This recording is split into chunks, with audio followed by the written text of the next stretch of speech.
Bienvenidos y bienvenidas al canal. En el vídeo de hoy vamos a dedicarlo a desentrañar Los Pazos de Ulloa, de Emilia Pardo Bazán, una de las obras capitales del naturalismo español y de la narrativa del siglo XIX. El vídeo estará estructurado así: 1. Introducción a la obra y contexto histórico-literario. 2. Explicación detallada de cada capítulo, resaltando lo más importante. 3. Repaso del argumento general. 4. Análisis de temas, personajes y lugares principales. 5. Conclusión final sobre la obra. Primero, la introducción a la obra. Bienvenidos al primer bloque de nuestro vídeo, la introducción. Antes de adentrarnos en el texto, conviene situar Los Pazos de Ulloa en su contexto histórico, conocer a su autora y entender por qué esta novela marcó un hito en la literatura española.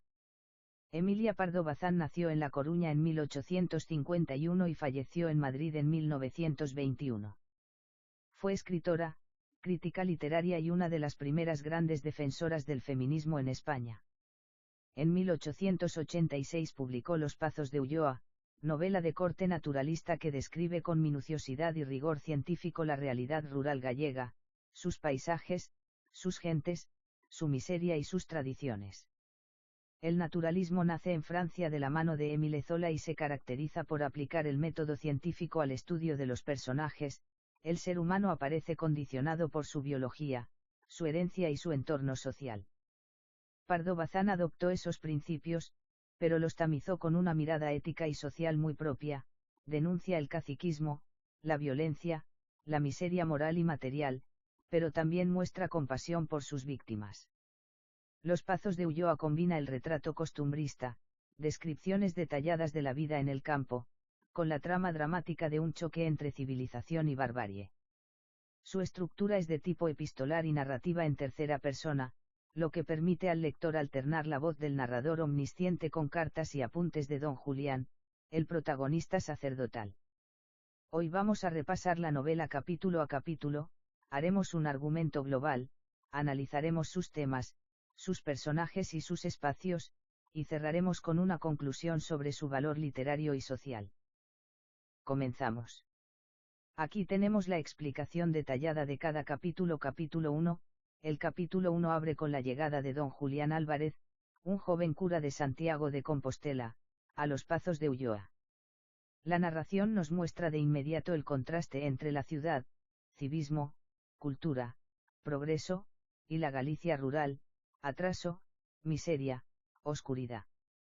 Don Julián emprende el viaje en carro acompañado por su criado Claudio, y durante el trayecto observa los montes, los caminos polvorientos y las pallozas, viviendas tradicionales. Al llegar al Pazo, advierte su aspecto ruinoso, musgo en las piedras, ventanas tapiadas, silencio pesado. En la primera escena con Primitivo, el mayordomo, el lector percibe el poder real que ejerce este hombre.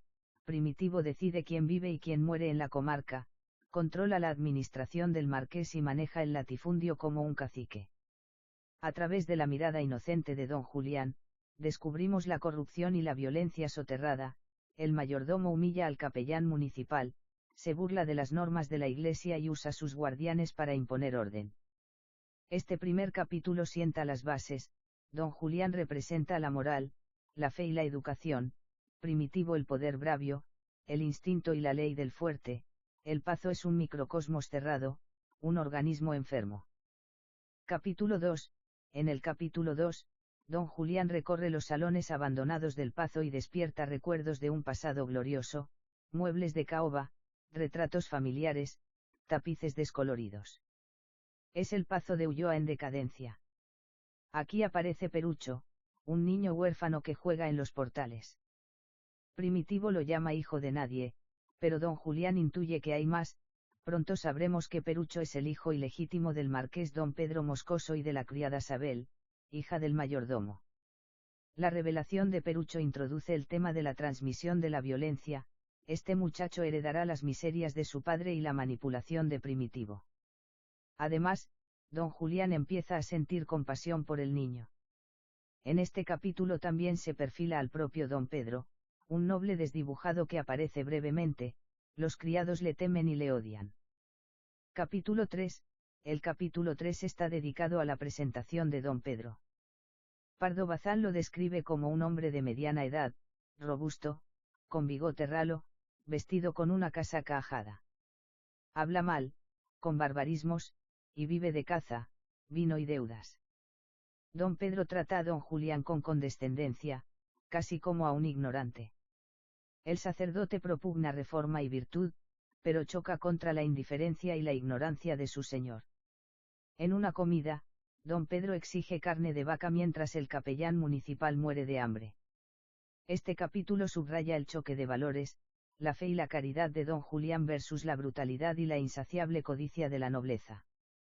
Además, Pardo Bazán utiliza aquí un tono casi satírico para retratar la demagogia agrícola del marqués.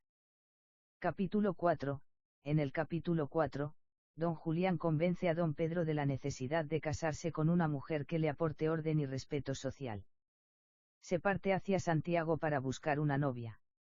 La atmósfera de la ciudad, nuevamente, contrasta con la de Ulloa, calles limpias, colegios, campanas de la catedral. En Santiago, don Julián recurre a su tía y amistad para encontrar una prima idónea, Nucha, sobrina de don Pedro. Nucha es la imagen de la educación y la delicadeza, joven, discreta, de modales cultivados, criada en un ambiente urbano. Su descripción, vestido de brocado, guantes finos, abanico, refuerza el ideal femenino decimonónico. Capítulo 5. El capítulo 5 narra la boda de don Pedro y Nucha. La ceremonia se celebra en la catedral compostelana y se describe con todo lujo de detalles, incienso, órgano, mantos ceremoniales. El contraste entre la pompa nupcial y la realidad posterior será brutal. El regreso al Pazo tiene un aire de pesadilla. Nucha, vestida de blanco, atraviesa los bosques y cruza el umbral de una casa fría, húmeda y silenciosa. Don Pedro apenas le dirige la palabra y vuelve pronto a sus cacerías. Nucha solo recibe el desprecio y la indiferencia. Capítulo 6. En el capítulo 6, la convivencia se convierte en un infierno. Nucha sufre el abandono y la crueldad de su esposo. Vive encerrada en una estancia mal iluminada, cuida de Perucho y de los animales, y recibe las órdenes de Primitivo, que la mira con recelo, ve en ella a una intrusa que perturba su dominio. Don Julián visita a Nucha en secreto, le lleva alimentos mejores, la consuela y bautiza a su hija, fruto legítimo de la unión, a diferencia de Perucho. Sin embargo, Nucha empieza a padecer una nerviosis típica del naturalismo, crisis de angustia, insomnio y desmayos. Capítulo 7. El capítulo 7 acentúa la tensión política y social. El marqués, animado por Primitivo, decide presentarse como diputado conservador en las próximas elecciones. Primitivo moviliza al campesinado con promesas de trabajo y pan a cambio de votos. La novela retrata aquí el caciquismo en estado puro, compra de voluntades, amenazas y manipulación. Mientras tanto, Nucha da a luz a una niña. La perspectiva de ser madre no alivia su sufrimiento, queda más aislada. La casa se llena de cuchicheos, será la niña legítima. Heredará los defectos de su padre o la virtud de su madre. Capítulo 8. En el capítulo 8, la crisis estalla. Nucha sufre un ataque nervioso grave, prorrumpe en lágrimas, recita plegarias inconexas y pierde el juicio durante unas horas. Don Julián acude a su auxilio, pero es increpado por Primitivo y por los guardias del Pazo. Al final, don Julián decide que no puede seguir ayudando en un lugar donde la ley del más fuerte se impone. Sale de los Pazos de Ulloa con la resolución de denunciar el caciquismo y la barbarie, pero con el corazón destrozado. La novela termina con la soledad de Nucha y de Perucho, y con el Pazo sumido en la misma decadencia. No hay redención posible, el ciclo de violencia y opresión continúa. Aquí tenemos los argumentos principales. Ahora que hemos visto capítulo a capítulo, hagamos un resumen del argumento global. 1. Don Julián, un joven sacerdote, llega a los Pazos de Ulloa para ejercer su ministerio. 2. Descubre un entorno barbárico y corrupto. Don Pedro es un noble ignorante, Primitivo un mayordomo cacique, y Perucho el hijo bastardo de ambos. 3 decide civilizar el Pazo proponiendo el matrimonio de don Pedro con su prima Nucha, educada en Santiago. 4 La boda se celebra, pero en el regreso la casa se revela aún más oscura, Nucha es maltratada, don Pedro ignora sus deberes y Primitivo refuerza su dominio. 5 La comunidad cae en el caciquismo político, uso de la violencia para las elecciones, compra de voluntades, manipulación. 6 Nucha enferma gravemente, Perucho crece sin referentes sanos, y don Julián, impotente, abandona el Pazo. 7 La novela concluye sin resolver el conflicto, el atraso y la injusticia persisten. Ahora vamos con los temas principales. Decadencia aristocrática, la nobleza rural ha perdido sus valores y su sentido del deber. Caciquismo y abuso de poder, Primitivo encarna la tiranía en el campo. Choque civilización-barbarie, don Julián frente a un mundo regido por el instinto. Determinismo naturalista, los personajes están condicionados por su herencia, su ambiente y su biología, y apenas pueden escapar de su sino. Condición femenina, Nucha e Isabel sufren la opresión patriarcal, la violencia doméstica y la sumisión social. Corrupción moral y política, la compra de votos y la violencia electoral anticipan debates modernos sobre democracia y populismo. Ahora vamos con los personajes principales.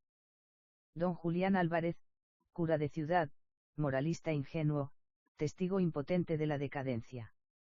Don Pedro Moscoso, marqués de Ulloa, noble sin cultura ni escrúpulos.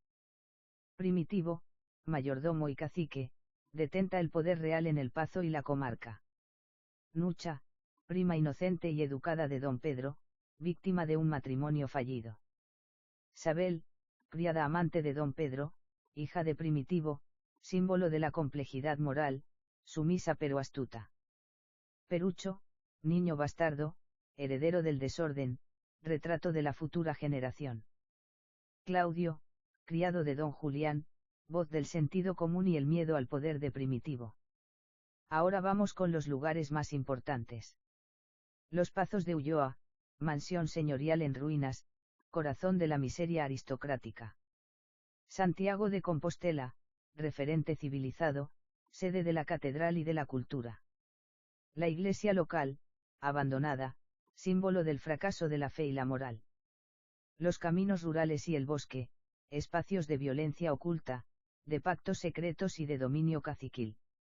Y con esto llegamos a la conclusión de nuestro análisis de los Pazos de Ulloa. Emilia Pardo Bazán nos dejó una novela implacable en su crítica social, pero también profunda en su compasión por las víctimas de un sistema injusto. El naturalismo aquí se convierte en denuncia, no basta con describir la miseria, hay que denunciarla. La irreversibilidad del retrato, el Pazo sigue igual al final, nos deja con una sensación de desasosiego y nos obliga a plantear preguntas, como romper el ciclo de violencia política. ¿Puede la educación y la moral vencer al instinto de poder? ¿Sigue vigente hoy, en nuestros pueblos o en nuestras ciudades, alguna forma de caciquismo? En el plano literario, Los Pazos de Ulloa es un modelo de prosa realista y naturalista, con descripciones precisas, diálogos verosímiles y un narrador que alterna la distancia irónica con la implicación emotiva. Si este vídeo te ha servido para entender mejor a Emilia Pardo Bazán y la Galicia literaria del siglo XIX, dale al me gusta, suscríbete al canal y activa la campanita. Comparte en los comentarios tus impresiones, ¿conoces otras obras de Pardo Bazán? ¿Te atreverías a escribir un epílogo optimista para este Pazo tan sombrío? Gracias por acompañarme en esta inmersión a los Pazos de Ulloa. Suscríbete y nos vemos en el próximo vídeo. Hasta pronto.